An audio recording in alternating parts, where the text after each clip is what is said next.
தாவேக்காவை பேசாம ஸ்கிப் பண்ணிட்டு போக முடியாதுன்ற நிலைமையில இருக்கு. ஏன்னா 234 தொகுதிகளையும் நாங்க வெற்றி பெறுவோன்ற ஒரு ஒரு ஸ்டேட்மெண்ட் வந்து ரொம்ப கான்ஃபிடென்ட்டா அவர் வைக்கிறாரு.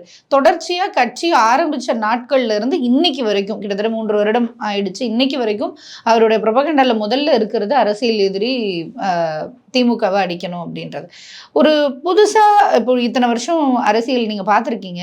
புதுசா ஆரம்பிச்ச இந்த ஒரு 2-3 வருஷத்துல இந்த கட்சி வந்து இப்படி ஒரே கட்சியை எதுக்குறது அப்படின்றது காமனா இருந்தாலும் தேர்தலில் நான் ஒரு பெரிய மாற்றத்தை கொடுப்பேன் அப்படின்னு வந்து நிக்கிறது சாத்தியப்படுமா? இல்ல இந்த தேர்தலில் இவர் சொல்ற வார்த்தைகள் எல்லாம் எங்கேயாவது ரிஃப்ளெக்ஷனா மாறுமா அப்படின்ற.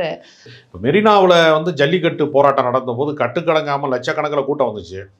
அங்கிருந்து எத்தனை தலைவர்கள் உருவானார்கள், எத்தனை தளபதிகள் உருவானாங்க, எத்தனை செயல்பாட்டாளர்கள் ஆக்டிவிஸ்ட் உருவானாங்க. அது மீண்டும் அப்படி ஒரு கூட்டத்தை அவர்களால் கூட்டிட முடியுமா? தன்னெழுச்சியாக ஒரு கூட்டம் வந்து தானாக கூடி கலைந்தது அப்படின்னு ஆயிடுச்சுல.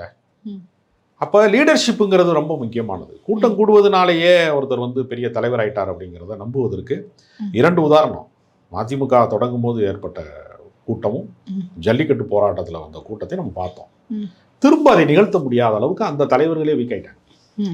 விஜய் ஏறத்தாழ என்னன்னா ஃபர்ஸ்ட் டைம் ஓட்டர்ஸ் கொஞ்சம் பேர் வந்து பிற கட்சிகள் மீதான வெறுப்பு, அதிமுக திமுக மீதான வெறுப்புல எப்பவுமே தமிழ்நாட்டில் பெர்மனண்டா ஒரு 10% இருக்காங்க.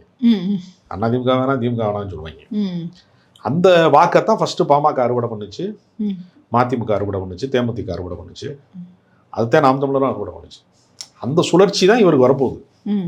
ஒரு காலகட்டத்தில் ஒரு ஆள் அதுக்கு வருவான். இந்த காலகட்டத்துக்கு அவர் வந்திருக்காரு.